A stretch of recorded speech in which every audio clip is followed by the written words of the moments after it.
de manera formal, la bienvenida al presidente municipal de Cihuatlán, el señor Jorge Eliseo Salas Chávez, que nos dará un breve mensaje, a la doctora Lilia Oliver Sánchez, rectora del Centro Universitario de la Costa Sur de la Universidad de Guadalajara, nuestra querida presidenta de la Benemérita Sociedad de Geografía y Estadística del Estado de Jalisco, la doctora Adriana Ruiz Rasura, al maestro Fausto Nava González, nuestro coordinador del capítulo Costa Sur, y al doctor Nabor Denis, por supuesto, nuestro coordinador honorífico vitalicio. Y también, por supuesto, al maestro Tim Bufar, como representante de la Federación de Cámaras de Comercio Filipino-Americanas, así como a los miembros de la Red de Estudios Multidisciplinarios del Galeón de Manila y las demás personalidades que nos acompañan. Como todos sabemos, pues el programa considera 3 grandes temáticas, las cuales serán abordadas por dos conversadores, por 2 participantes, quienes tienen un máximo de 15 minutos, ¿verdad?, para su disertación. Iniciaríamos entonces en estos momentos, para darle continuidad a nuestro programa, con el mensaje que envía el ciudadano Jorge Eliseo Salas Chávez, presidente municipal de Cihuatlán. Buenos días, los saludo su amigo Jorge Eliseo Salas Chávez, presidente municipal de Cihuatlán, agradeciendo su presencia y dándole la bienvenida al inicio de los trabajos académicos por la expedición Legazpi-Urdaneta en su 457 aniversario. Muchas gracias a la Benemérita Sociedad de Geografía y Estadística y a la Universidad de Guadalajara, quienes se encargan de dichos actos académicos. Un placer estar con ustedes y un gusto saludarlos. Muchas gracias. En estos momentos le pediríamos, muy de favor, a la doctora Lilia Victoria Oliver Sánchez, nuestra rectora del Centro Universitario, nos hiciera el favor de expresarnos su mensaje. Por favor, doctora Lilia. Muy buenos días tengan todos ustedes. Recuperar la memoria de un viaje que modificó significativamente la navegación y todas las consecuencias que arrojó para poblaciones tan distantes en lo particular, pero tan cercanas en el corazón y para el mundo en general, es indispensable para que mexicanos y filipinos, así como la sociedad en general, se beneficien de una u otra manera. Así que hay muchísimos lazos que nos unen. Agradezco a todas las personas que participaron en la organización de este conversatorio, así como a los responsables ponentes y al público que nos sigue en esta transmisión. Estoy segura que continuaremos investigando, hurgando en el pasado de tan rico e inagotable tema del tornaviaje y el Galeón de Manila, así como de los ilustres personajes que lo llevaron a cabo, sin imaginar el vuelco histórico que darían y aportarían al mundo entero. Y daremos a conocer, estoy segura, los resultados de esos trabajos en foros como el que hoy nos convoca esta mañana. Sean todos cordialmente bienvenidos. Muchísimas gracias. Y ahora caigo en cuenta que me disculpo por hablar tan rápido. Un abrazo para todos ustedes, bienvenidos. Muchísimas gracias, doctora Lilia. Seguimos con nuestro programa y le pediríamos a nuestro amigo, el maestro Tim Bufar, por favor, su participación. Adelante, maestro Tim. Buenos días, aquí buenas tardes. Hace 2 años, una delegación filipina compuesto de empresarios de las Islas Filipinas, de filipinos residentes en América y un ballet llamado Barangal, vinieron a honrar, festejar y compartir los 455 años del aniversario de la expedición Legazpi-Urdaneta con nuestros hermanos mexicanos. Prometimos de hacerlo cada año, pero desgraciadamente la pandemia nos prohibió viajar y festejar en lo personal. Pero el espíritu está en continuar como sea, y con la tecnología de hoy lo tenemos en virtual.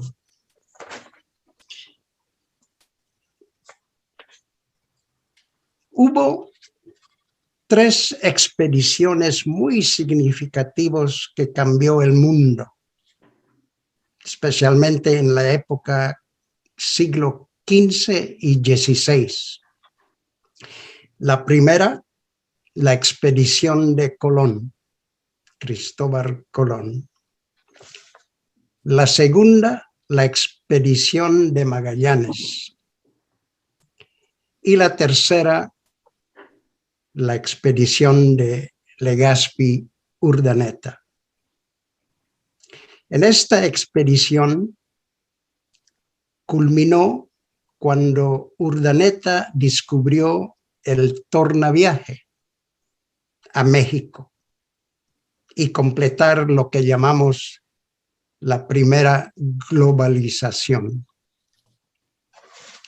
En esta expedición y acontecimiento identificó, aparte de la globalización, los protagonistas, aparte de España, fueron más Nueva España, que es hoy México, y Filipinas. 250 años de relaciones. Un amor que no debe ser olvidada. Tenemos que inspirar a la nueva generación a continuar a celebrar cada aniversario de esta expedición de Legazpi Urdaneta religiosamente.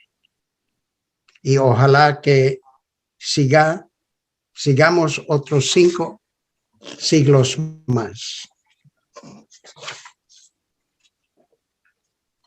Con nuestros ilustres ponentes de hoy, aprenderemos nuevas informaciones, anécdotas de esa época, las aventuras y hazañas de estos intrépidos personas de ambos países, México y Filipinas, y que los hubo muchos.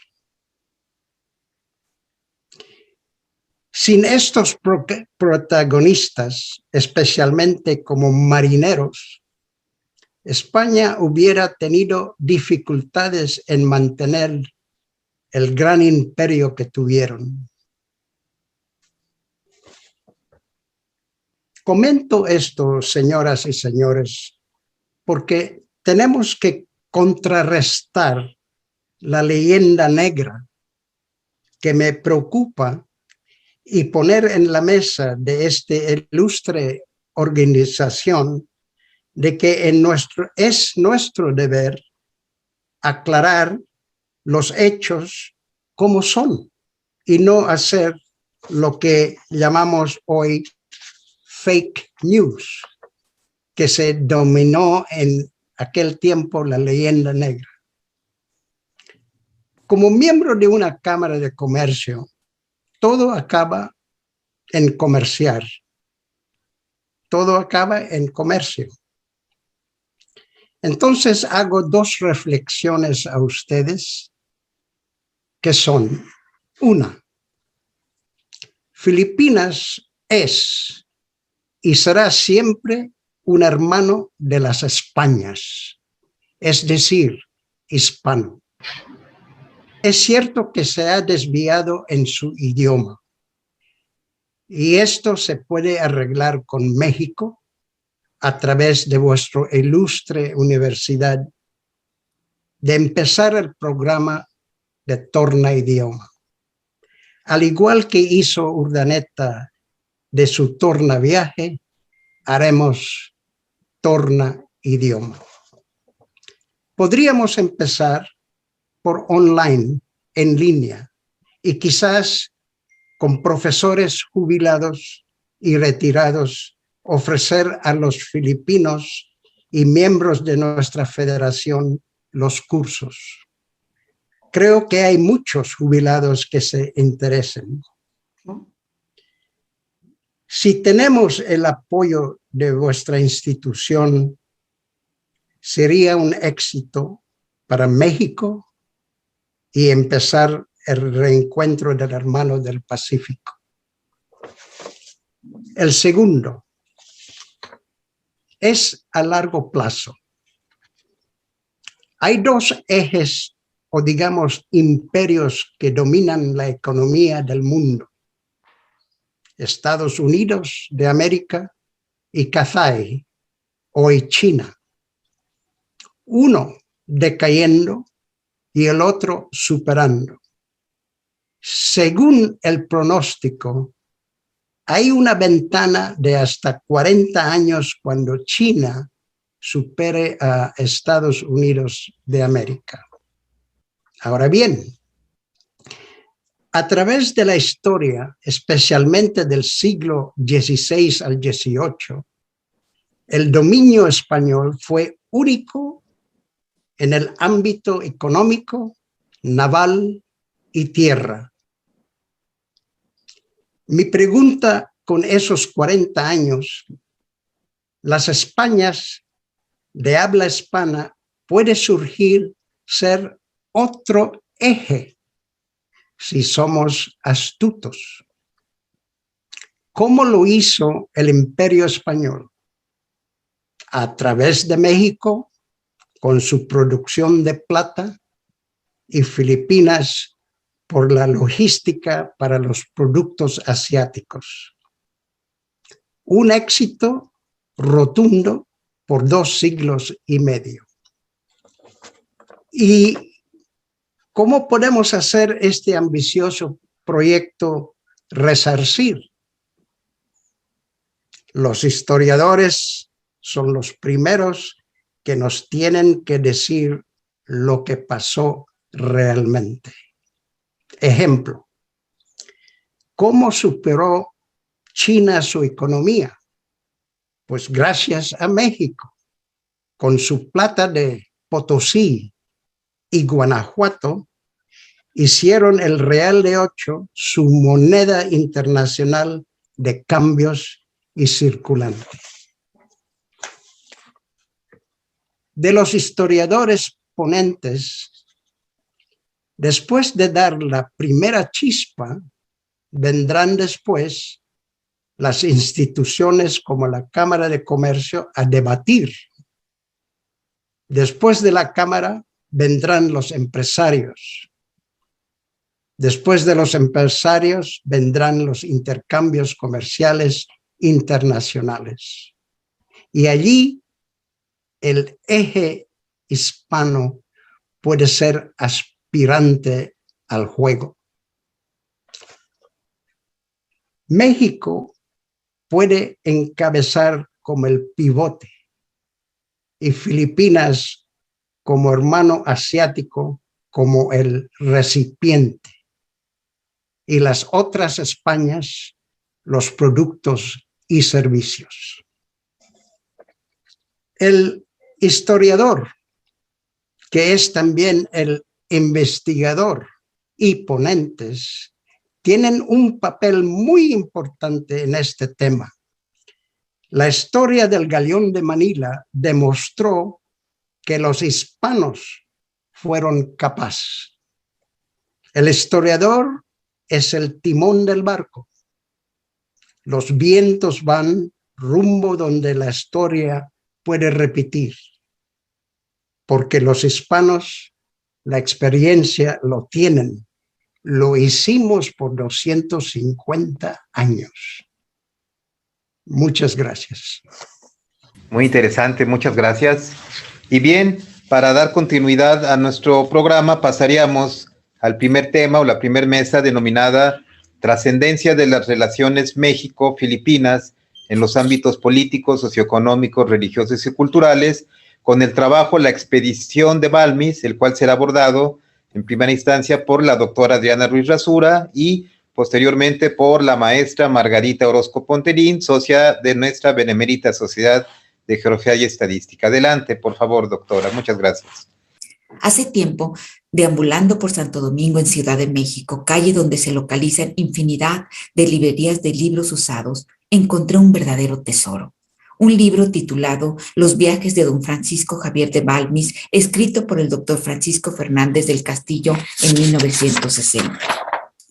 Recuerdo que disfruté mucho su lectura y tomé algunos datos acerca de las expediciones científicas realizadas a fines del siglo XVIII para incorporarlos a mi tesis doctoral. Este libro permaneció en silencio por varios años. Hace apenas unos meses lo volví a releer, que es lo más importante, como bien lo señalaba José Saramago, y me quedé asombrada al percatarme que estoy viviendo una epidemia en pleno siglo XXI con infinidad de coincidencias como las vividas en la epidemia de viruela de 1797. Es sabido, según nos cuentan los cronistas como Fray Bernardino de Sahagún, acerca de que fue un esclavo negro que llegó con Pánfilo de Narváez en el año de 1520, quien contagió a la población originaria, ocasionando una terrible epidemia de viruela a la que se le llamó Huezahuatl. A partir de entonces, las epidemias de viruela se sucedieron en la Nueva España con frecuencia desoladora. 1763 y 1779 son años que se recuerdan con gran tristeza. En 1797 se presentó de nueva cuenta una nueva epidemia, aunque menos mortífera que las anteriores debido a que ya se aplicaba el método de la inoculación, que consistía en provocar un ataque benigno de viruela inoculando pus de granos varilosos en vías de curación con el fin de obtener lo que hoy conocemos como la inmunidad.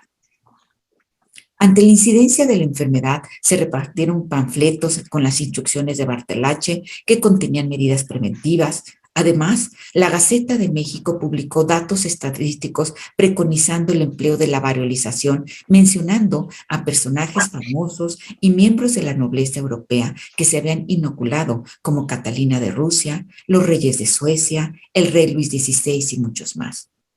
Todavía, el arzobispo señor Núñez de Haro, en repetidas circulares señalaba que la inoculación de la viruela estaba aprobada grandemente en Tehuantepec, Oaxaca y Veracruz, y solicitaba a todos los curatos que persuadieran a los feligreses a que le ejecutasen entre sus deudos y dependientes. En la búsqueda de nuevas respuestas ante los enigmas a los que nos enfrentamos, no perdamos jamás la fe en la ciencia, en la investigación, antorchas estas que iluminan el cauce que conduce a la humanidad a puerto seguro. Muchas gracias. Muchas gracias, doctora Adriana. Pasaríamos ahora el uso de la voz a nuestra consocia, la maestra Margarita Orozco Pontelín. Adelante, por favor, Margarita. Isabel Zendal aprendió a leer y contar aún contra la oposición de su padre y gracias a la terquedad de su madre. La Ignacia se llamaba su madre, quien murió por la viruela. La vida del doctor Balmis en México, paralela a la de Isabel en La Coruña, era de crecimiento cada uno en su quehacer. Balmis había sido nombrado cirujano mayor del Hospital Militar. Isabel ya había sido invitada a trabajar como ayudante de la comadrona del Hospital de la Caridad en La Coruña. Jenner, médico inglés, descubrió que el virus de la viruela bovina inmuniza contra la viruela humana. Vacunación, palabra que proviene de vaca. Se inoculaba pus de vaca en vez de pus de viruela humana. En 1800 inicia la práctica de la vacunación contra la viruela. La expedición fue muy mal recibida en Puerto Rico. Las autoridades no se interesaron en llevar a cabo la vacunación y por lo tanto se negaron a prestar ayuda al doctor Balmis y su equipo. Isabel era de suma importancia para llevar a cabo el propósito de la expedición, llevar la vacuna al nuevo mundo. Sin Isabel no habría niños y sin niños no habría vacuna. Llegaron a las costas de Venezuela, tuvieron que buscar más niños para transportar el pus de la inoculación. Balmis veía por el éxito de su proyecto, Isabel por el bien y la salud de los niños a su cuidado. El asistente de Balmis, Joseph Salvani, era lo opuesto a Balmis. Mientras que Balmis era ambicioso, tenaz, inteligente, orgulloso, Salvani era tierno, sacrificado, paciente y jamás se exaltaba. En Caracas, toda la expedición fue alojada en el palacio del gobernador y tratados como héroes. Salvani, de salud precaria, se enfermaba frecuentemente, pero el buen trato y el clima templado lo ayudaron a levantarse y seguir adelante. Por su parte, durante todo el viaje, Isabel tuvo que poner orden entre los niños que peleaban, hacían vagancias y en otros casos sufrían del estómago, de deshidratación, caídas y vomitonas por el mareo. Esto era lo más común. Salvani y Balmis tomaron diferentes rutas.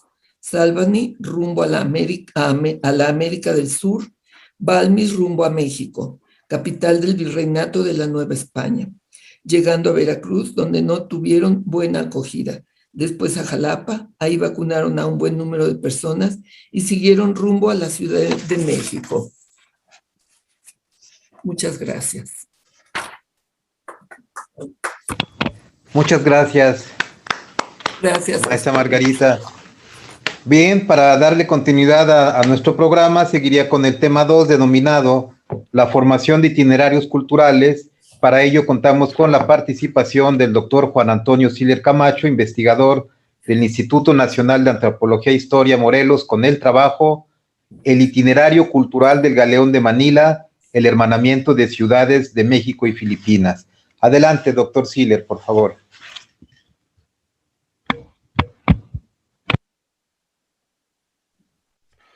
Muchas gracias por la invitación. Es un gusto estar nuevamente con ustedes a 2 años de habernos reunido en la sesión anterior y agradecer también a los que nos han precedido, a las instituciones y a las vinculaciones académicas y de todo tipo y a las personas que nos están escuchando en esta ocasión.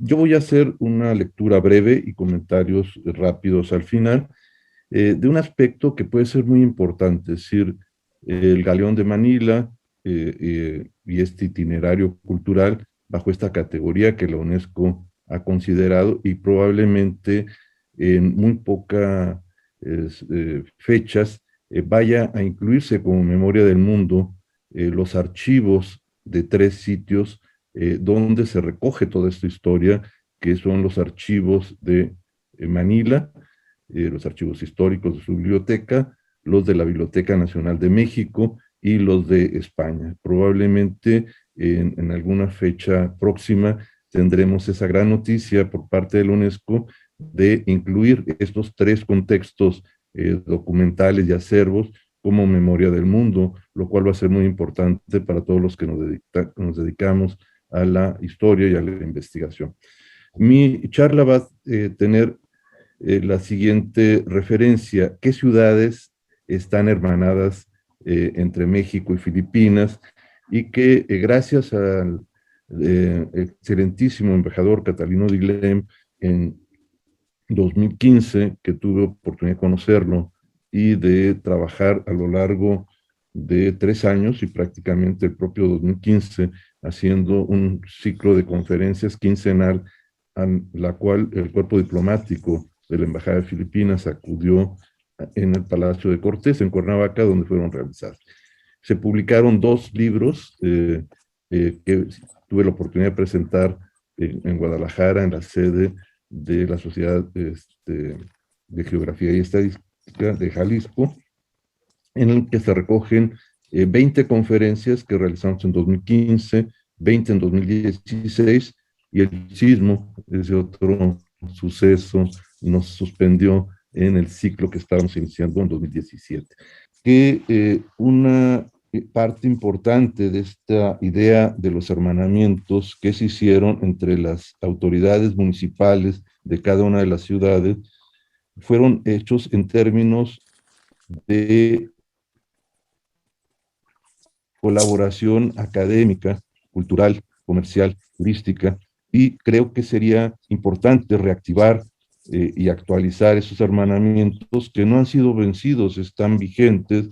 Simplemente las administraciones municipales que tenemos cada 3 años podrían estar restableciendo estas relaciones para llevar a cabo estas propuestas que se han venido señalando de vinculación, de intercambios culturales entre México y Filipinas. Algunas ocupan el camino de tierra del Galeón de Manila, es decir, una de ellas Acapulco, la otra Taxco, la otra Cuernavaca, y quizás otras de las redes de distribución de productos, como es el caso de Guadalajara, o los puntos de partida como Barrera de Navidad, guardan una gran relación en tierra de lo que fue la ruta o el itinerario marítimo de mar y del tornaviaje.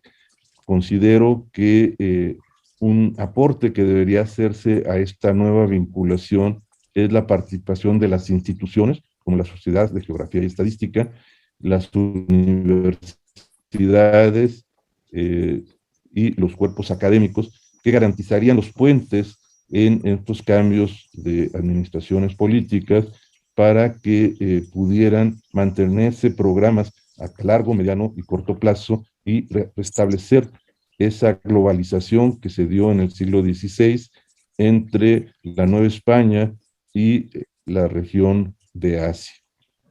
Muchas gracias. Muchas gracias, doctor Siller, por su valiosa participación. Gracias. Le cederemos al segundo conversador de este tema, al maestro Marcelo Adano Bernasconi, director del Museo Histórico Naval de Acapulco, para que continúe con la disertación denominada Los fantasmas del Galeón de Manila. Adelante, maestro Marcelo, por favor. Muchas gracias, Jesús. Hoy voy a contar historias de fantasmas, es decir, las historias de aquellos seres cuyas vidas olvidadas, casi secretas, constituyeron la savia de la vida de los barcos de la ruta transpacífica y después se disolvieron en los espacios en blanco que separan los renglones en los que se narran las historias del Galeón de Manila. Fantasmas de aquellos viajeros llegados de Manila a Acapulco que bajaban de los barcos más muertos que vivos y caminando o a rastas llegaban al Hospital de los Hipólitos, a un lado del Zócalo del puerto novohispano. Cuerpos deformados por el escorbuto y consumidos por el hambre, deambulando ya casi almas en pena, casi esqueletos con gargantas resecas por los estertores y bocas de encías monstruosamente hinchadas con hilos de carne que apenas sostenían los dientes que se movían, al decir de la época, como teclas de piano.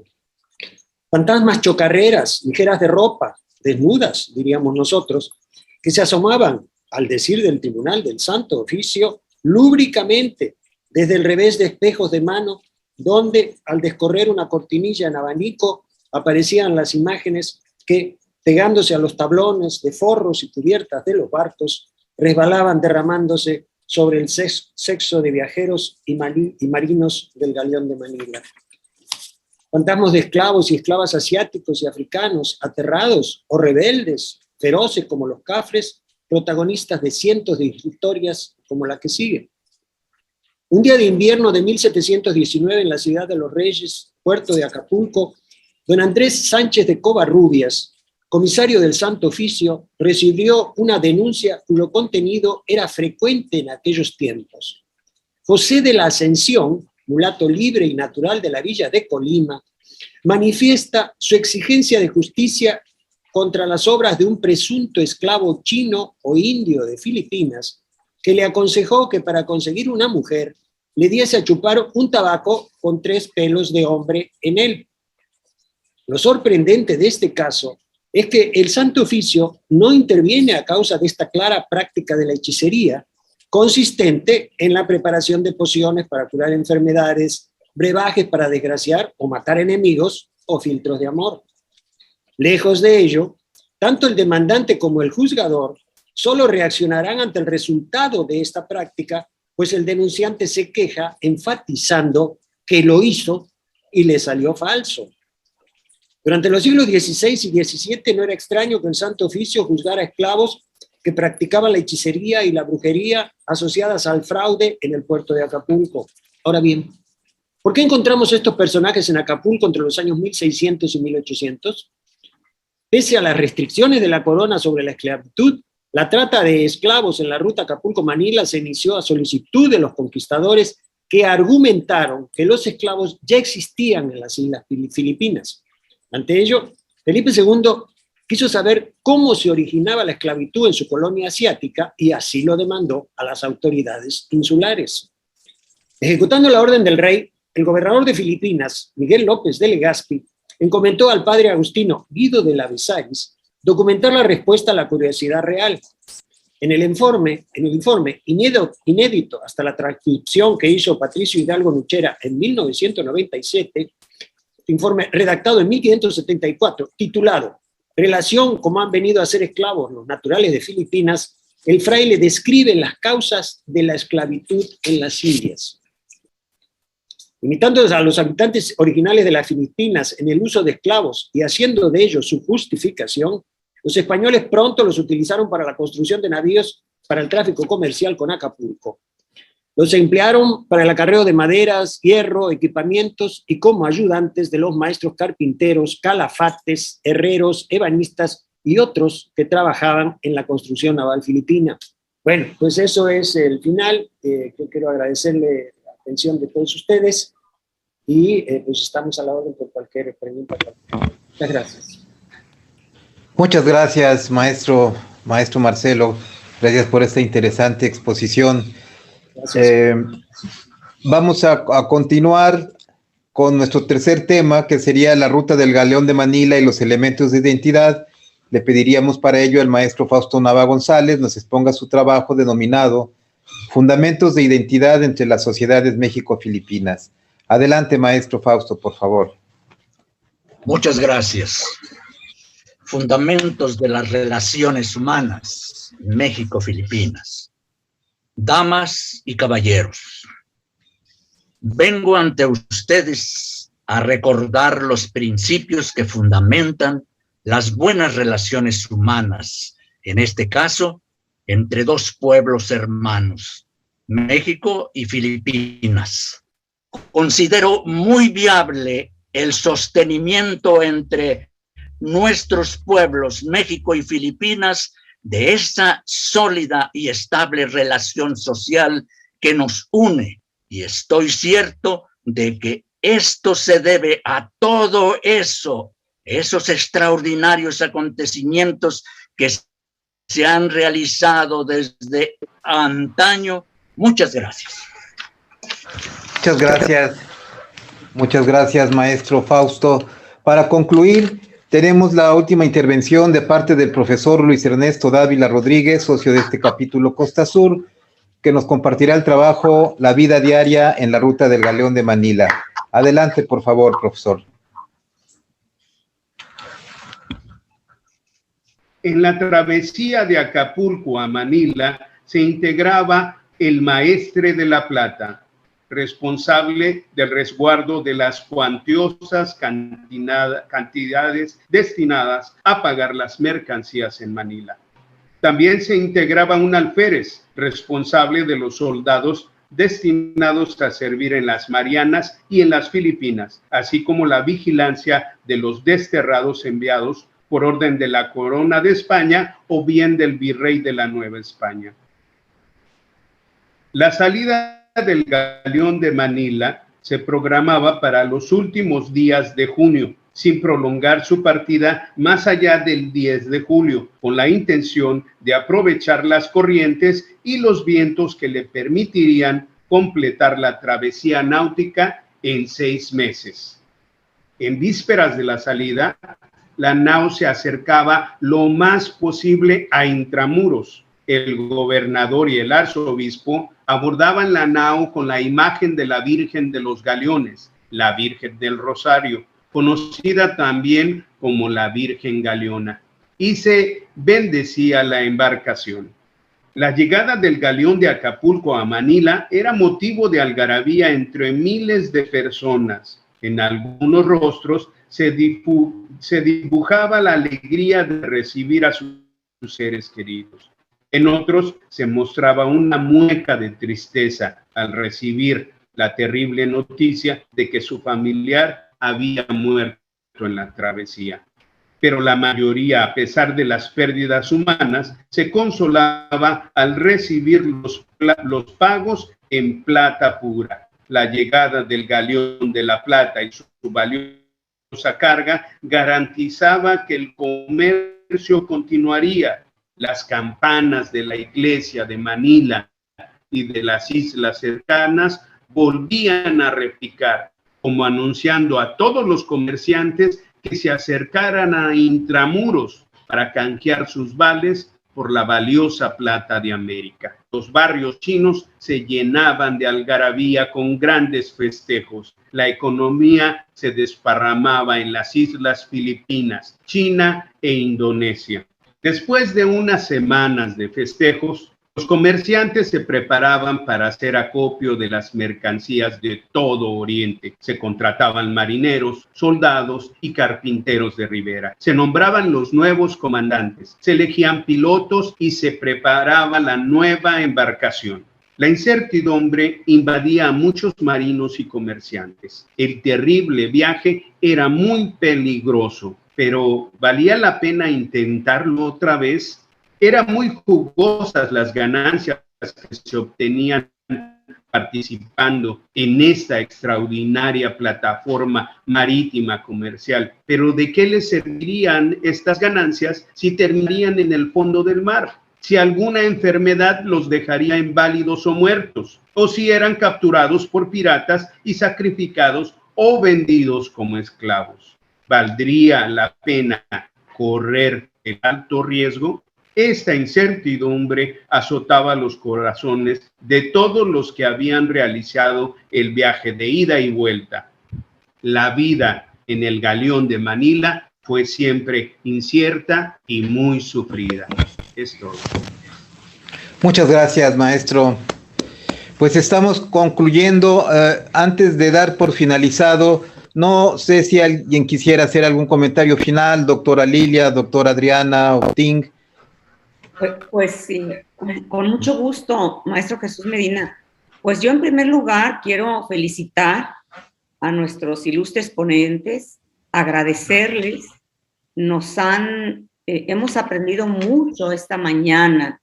Lo que dije al principio de seguir investigando y hurgando en la historia sobre este importante acontecimiento, pues nos permite enriquecer nuestro conocimiento sobre este tornaviaje y toda la historia que está alrededor de él.